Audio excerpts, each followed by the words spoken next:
ভূতের রাজা বড়দাই কিনা আপনি কি জানেন? জানলে আমাদেরও জানাতে পারেন। তবে ভূতের ভবিষ্যৎ আদেও কিছু আছে নাকি তার গ্যারেন্টি দিতে পারে এমন লোক কেউ নেই।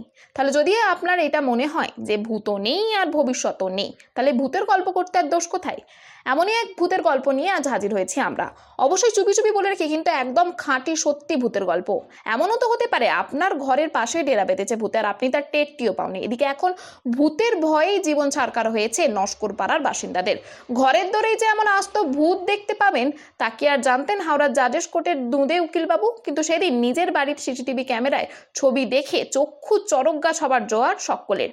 তাহলে বলি ঘটনাটি কি। নস্কর পাড়ায় উকিলবাবুর সিসি ক্যামেরায় এমন এক আস্ত ভূতের ছায়া দেখে ওপারের রাস্তা চলাচল বন্ধ এখন।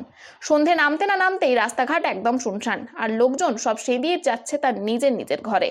ও রাস্তা দিয়ে যারা রাতে বাড়ি ফিরতেন তারাও বলছেন রাতে ফাঁকা রাস্তায় কিসের যেন ফিসফাস, কে যেন ছায়ার মতো সরে যাচ্ছে পাশ দিয়ে, কে যেন পিছু নিচ্ছে মনে হচ্ছে, কেউ যেন মন থেকে ভয় ঝেড়ে ফেলতেই পাচ্ছেন না। কি দেখা গেল উকিলবাবুর সিসি ক্যামেরার ছবিতে?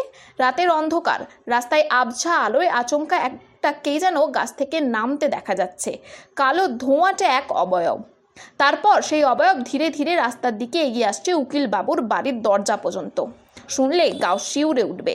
সেখানে এসেই থমকে দাঁড়িয়ে পড়েছে ছায়ার ওই অবয়বটি।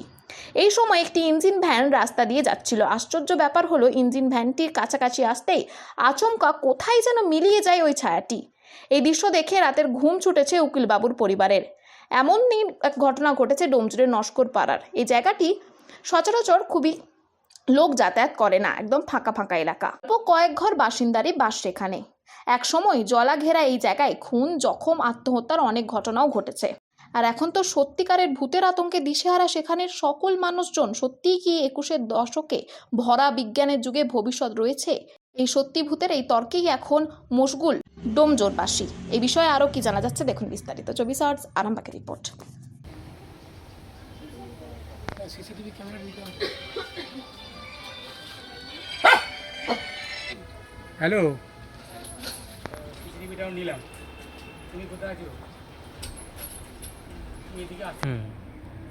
ঘটেছিল সেটা প্রথম থেকে আমরাও ঠিক বুঝতে পারছি না। গত রবিবার আপনার হচ্ছে 21 তারিখ সকাল 10টা ওই 8-10 নাগাদ আমাদের সিসিটিভি ক্যামেরার মনিটরটা ঘরে চালানো ছিল।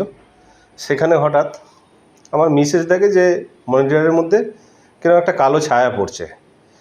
এবার সেই জায়গা থেকে হচ্ছে আমি সেটা প্রথমে বুঝতে পারিনি। তারপরে ও বললো দেখো নড়াচড়া করছে ছায়াটা, আমি বললাম যে হয়তো গাছের ছায়া হতে পারে বা অন্য কিছু হতে পারে। এরপরে আমি ক্যামেরাটা রেকর্ডিংয়ে গিয়ে দেখছি, যে জায়গাটা হচ্ছে রেকর্ডিংয়ে গিয়ে দেখা হচ্ছে যে একটা গাছের মধ্যে একটা কালো ছায়া নামছে, এবং সেই ছায়াটা নেমে গোটা রাস্তা দিয়ে আস্তে আস্তে এসে আমাদের বাড়ির সামনে একটু দাঁড়ালো। তারপরে বাড়ির সামনে দাঁড়ানোর পরে পাশ থেকে একটা উল্টো দিক থেকে একটা ইঞ্জিন ভ্যান আসার পরে হঠাৎ সেটা গায়েব হয়ে গেল, ভ্যানিশ হয়ে গেল। যেটাই আমাদের আশ্চর্য লাগছে যে জিনিসটা কি। এরপরে আমি যে আমার ক্যামেরাম্যান আছে যে ইনস্টল করেছিল ওনার সাথে কথা বলি। উনি জিনিসটা ভিডিওটা দেখে উনি বললেন যে আপনার বাড়িতে যাওয়া যাবে না, এটা অন্য কিছু, এটা ক্যামেরার কোনো দোষ না। এবার আমরাও এখন এতে আছি যে এটা আসলে কী সেটা আমরা নিজেরাও বুঝতে পারছি না। আপনারা কি এখন ভয় আছেন? হ্যাঁ, আমরা ভয়ে অবশ্যই আছি, বাচ্চা নিয়ে থাকা হয়। আচ্ছা আচ্ছা। ওনার বিশেষ কি বলছে? উনি এর আগে কোনোদিন দেখেছেন এসব কিছু? না না, এর আগে বলতে ওর সাথে একটা ঘটনা হয়েছিল এর আগে, সেটাও আমরা মানে তখন সেটা নিয়ে ভুক্তভোগী। এর আগেও একটা ঘটনা হয়েছিল, হাওয়া বাতাস লেগেছিল। এবার সেই জায়গা থেকে হচ্ছে আমাদের এখানে হচ্ছে হিসাব মতন আপনার আশেপাশে ঘরবাড়ি তো কম, ঘরবাড়ি কম আছে, সেই জন্যে আমরা যেরকম ঈশ্বরকে বিশ্বাস করি ভূতেদেরও বিশ্বাস করি। আপনি কতদিন এখানে বাড়ি করেছেন? আমরা বাড়ি করেছি, আমরা আছি 2008 সাল থেকে আছি। এটা আমার নতুন বাড়ি, 2019 সালে হয়েছে। পাশে আমার পুরনো বাড়ি আছে। এখানে কোনো রকম কিছু এরকম ঘটনা দেখেছেন? না, ঘটনা আমরা সেরম দেখিনি, কিন্তু এরম টুকটাক জিনিস হয়। কারণ যে জায়গাটা হচ্ছে এখানে আগে তো এসব জলা ছিল, যখন জলা ছিল তখন হচ্ছে এখানে অনেক কিছু লোকেরা সুইসাইড করেছে, মার্ডার হয়েছে। আর মাগরির জল আমাদের এমনিতেই বিখ্যাত খুন খারাপি। আগে দিনের দিকেও মানুষরা ভয়তে এখানে আসতো না, এখন লোকবসতি বেড়েছে তাই জন্য মানুষরা এখানে আসে।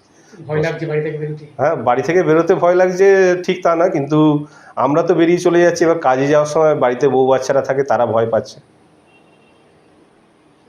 আপনার কি কি এটা কি বলে মনে হচ্ছে? আমার মনে হচ্ছে যে জায়গাটা হচ্ছে খালি চোখে তো আমরা এটা সাধারণত দেখতে পাই না, কিন্তু আমরা টিভিতে অন্যান্য ভিডিও ফুটেজ বা ভূত জাতীয় যেসব ভিডিওগুলো দেখি সেখানে এই ধরনের জিনিস দেখা যায়। এবার আমি এটা ভূত কিনা সেটা বলবো না, কিন্তু যে জিনিসটা হচ্ছে একটা আশ্চর্যজনক জিনিস।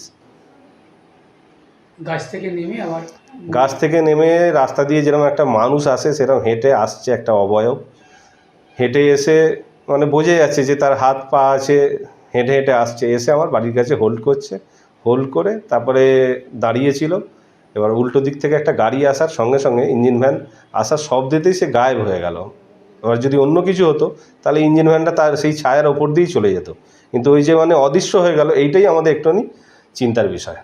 আপনার নাম? আমার নাম হচ্ছে শিবশঙ্কর দাস, আমি হাওড়া জাজেস কোর্টের আইনজীবী। ফুটেজের আগে থেকেই আমরা ব্যাপারটা অনুভব করছি। বেশ কিছুদিন ধরে মনে হচ্ছে যে যখন রাত্রিবেলা আমরা আসি এই রাস্তা দিয়ে গাড়ি নিয়ে, তো মনে হয় মানে কোনো একটা ছায়া বা একটা কিছু কালো জিনিস পাশ দিয়ে যাচ্ছে বা ফলো করছে। ঠিক আছে, এটা তবু আমরা এটাকে অ্যাভয়েড করছিলাম, কিন্তু সিসিটিভি ক্যামেরায় যখন জিনিসটা ধরা পড়লো তারপর থেকে আমরা শিওর হয়ে গেলাম যে এটা কিছু একটা আছে এখানে, আচ্ছা, যার কারণে এই জিনিসটা হচ্ছে। কিন্তু এখন আমরা বুঝতে পারছি না যে জিনিসটা কী। দেখে কি মনে হচ্ছে? দেখে কি মনে হচ্ছে আপনার? জিনিসটা দেখে দাদা আমরা তো কিছু বুঝতে পারছি না জিনিসটা কি। সব লোক, পাড়ার লোক পুরো একটা আতঙ্কের মধ্যেই আছে এখানে। পাড়া দিয়ে কোনো খাবার নিয়ে গেলে পিছন পিছন বোঝা যাচ্ছে যে কিছু একটা আসছে পিছনে। আপনার নাম? আমার নাম লক্ষ্মীকান্ত দাস।